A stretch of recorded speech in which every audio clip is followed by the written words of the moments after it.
Hi everyone and welcome to today's video. So this video is going to be about nutrition for runners, and today I am down at Natural Lifestyles in Newport Pagnell, and I'm here with Sam from Apple a Day Nutrition. Hello Katie.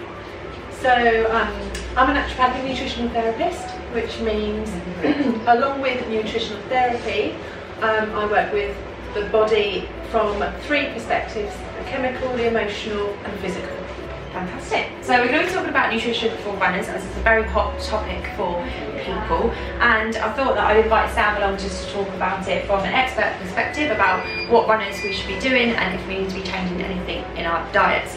So first question, what do you think is important for, or why is it important for runners to care about their nutrition? So it's actually important for everyone to care about their nutrition, but particularly for runners, because training places such a physical stress on the body, and when your body is stressed then it's using up particular nutrients to make the stress hormones.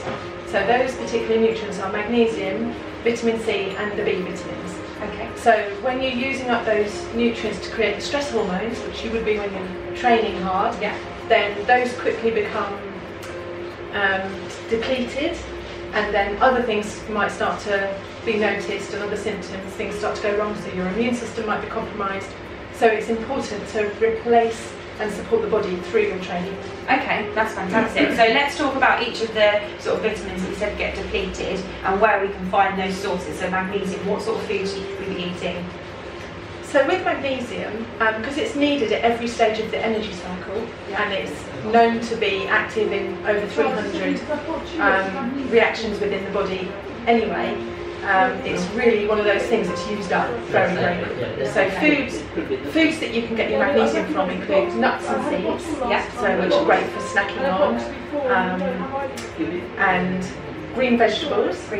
Everyone loves vegetables. Everyone does. And things like brown rice. Okay. And cooking brown rice properly is a bit of an art form. So it's something, if we've got time, I can quickly run through how to cook brown rice properly, so that you like it. But yeah, those are the three main ones for magnesium. Okay, perfect. And what was the other vitamins that you mentioned? So B complex. Yes. And the reason I talk about B complex rather than a specific B vitamin on its own is because in nature, when you're eating something, there'll always be a complex of nutrients that work together. You never find one on its own. So it's important to have, with the B vitamins, they're usually all found together. So, but for stressful situations, it's B6, which is the particular one. Okay. But again, it's the same foods. It's the nuts and seeds, the brown rice, fruits and green vegetables. They're your main sources. Okay. And then nutritional yeast as well. So things like Marmite are quite high. Oh, I don't like Marmite. No, not everyone does. Okay.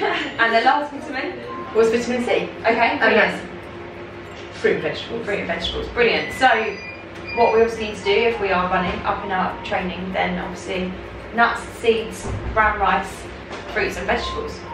Yeah, but because individualised nutrition means a balanced diet, and a balanced diet means eating proteins, carbohydrates and fats, good fats, with every meal and every snack. So, you know, that all-round nutrition, that should be happening anyway. Yes. So if you think about brown rice as your carbohydrate, fruits and vegetables are your carbohydrates, nuts and seeds are your good fats, and some proteins as well. So having a piece of fruit with a handful of nuts is a really great snack. And on from that, you mentioned the immune system. What can we be doing to help protect that? The main thing with the immune system is vitamin C. Because it's a very antiviral thing, it literally latches onto a virus.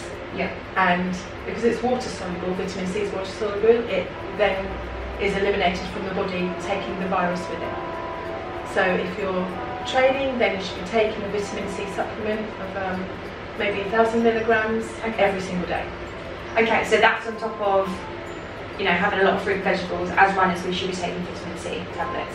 Yes. Okay, brilliant. And that would be my best advice. Any particular brands? Because obviously you can go into somewhere that sells that are quite big brands, or there's also some of the sort of, say, supermarket owned brands. What would you recommend? Always would recommend the food sourced vitamin C. Yeah. Supermarket brands tend to be a more lab-based product rather than a food-based product. Right. So it's always better to have the food-based product.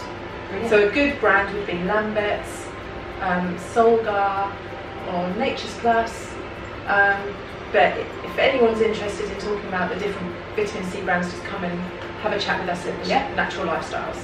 Perfect. Okay. So following on from that, what would be sort of, if you could give a runner 5 foods that they should include within their diet, what would those foods be? Those foods would be, 5 foods, but the nuts and seeds, that's one. Okay. That's so what I would count as one. nuts and seeds, That's a bit of a cheat, but that would be counted as one because it's proteins and good fats, and good fats are really, really important. Protein-based foods. So good quality proteins. If you're a meat eater, the best quality meat you can find. If you're a vegan and you don't eat eggs or dairy products, then you have to be really, really vigilant with your protein intake. And then fruits and vegetables, really important because the antioxidants negate the effects of the free radicals that you're creating when you're training so hard. Okay. So we've got nuts and seeds, meat, fruit and vegetables. Anything else? Chocolate, of course, and chocolate. Chocolate and cake. Wow. Obviously, you know, in moderation. But you know, I'm not a purist about these things. I really dark chocolate. High in magnesium, by the way. Okay. Good magnesium. And you know, if you can home make a cake, then it's proper ingredients are there. There's nothing extra. It's food, nothing added, nothing taken away, and that's what we should be aiming for most of the time. Okay, fantastic. So going back to the nuts and seeds, you mentioned those a few times. What if someone's got a nut allergy? What other foods can people have instead of nuts and seeds? Because some people actually don't, either allergic or don't. I've come across something that don't like nuts and seeds. Is there anything else that we can start looking at that for? So good fats, that's what we're particularly looking at with nuts and seeds. Most people who are allergic to nuts can eat seeds. Okay. So it's okay for you know, to go for that. But if they don't like them, then good fats are things like avocados and eggs, olive oil, the omega-3 fats particularly, so that's your oily fish, and flaxseed.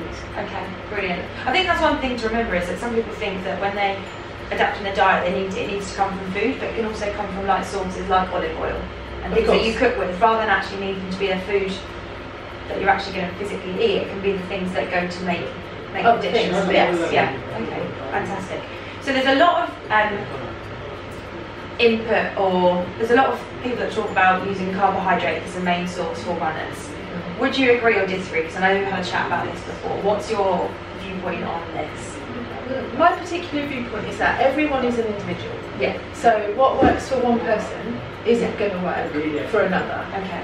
Or it might do, but it's not going to work for everybody. So, for instance, I'm a runner myself, so and I run with a very good friend. We're completely different in terms of what we're able to eat, the foods that gives us energy. Okay. So, for me, I get my energy from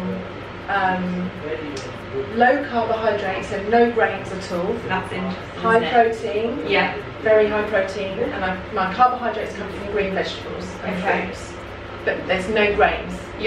My running partner would go for the big porridge. And that's me too. And that's So we're both. If we swapped breakfast, we'd both be asleep after a mile, probably. But brilliant. You know, it's kind of that's how I find my energy much better on the no grains but high protein. And my partner is much better on the high grain. Interesting. Very interesting. Okay, so if we are looking at pre-run nutrition, what would you recommend people to, say a beginner, a newbie, to start off with? Would you say start off with carbohydrates, or would you say to try and mix it up? So I would suggest, if you're a beginner, is going with the mainstream, which is try the porridge, but then add something to it, because porridge on its own is just a pile of carbohydrates. There's no balance there. There's no good fats, there's no protein. So actually, what would you add to that? So the easiest thing is a big heaped spoonful of ground almonds, which allows the good fats and the proteins to kind of be in that meal, so it lasts longer. So it's more satisfying. So if you find that gives you like digestive symptoms, bloating, flatulence, then perhaps it's not working right for you, or makes you feel tired, then try something else. So when you're cooking a meal, then save some vegetables and have those in the morning, perhaps with a slice of good quality beef. Heat it up in a pan. Give it a go. Give it a go. You just don't know what's going to work until you try it. So that's the thing, that's what I always say to people, is that you need to try, if you're training for an event, you need to make sure that in the build-up you try all these different things, because that's what you have, that's what training's for, is to try out what you're going to use on the day. Work out what's best, and if you think that one thing's working for you but another thing might work better, then try it. Don't be afraid to try it either. And it's just food. It might not be what we call breakfast food, but it is just food. You know, and before a race, dark chocolate always. Dark chocolate, so when you're lining up at the start line, get out dark chocolate. Because personally, a little treat. Personally, I, in the morning before a race or before a run, I'll have a bowl of porridge. I do add some protein powder to give it some flavour, because porridge on its own porridge oats can be a bit bland, and then a dollop of peanut butter. So I guess I'm getting a bit of everything there beforehand. But again, that's personally what works for me and what I've tried and tested, and there's always sort of works. Okay, what about during a run?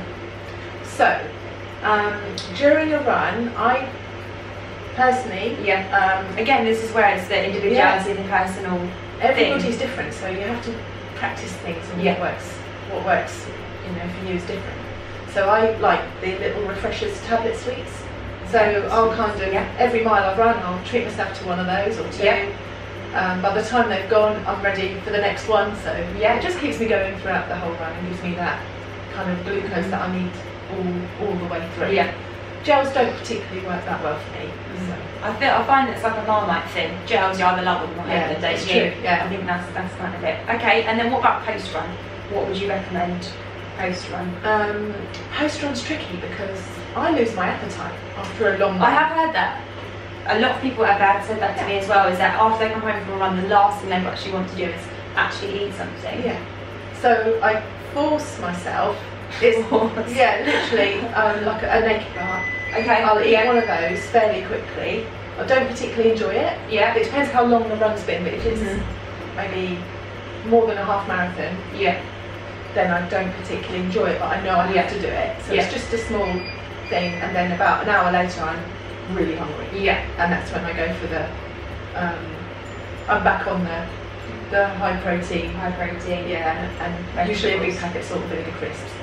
There we are. Salts. You need the salts. It is that need for the salt because you're so dehydrated. Your body. Your body is kind of craving the salty things. Hydration. What tips could you give for runners for hydration? So well hydrated. The main thing is that to remember that hydration isn't just about water. It's about tissue salts. And the electrolytes. So again, you're talking magnesium, potassium, sodium. And one of the best things I've found is called elite water.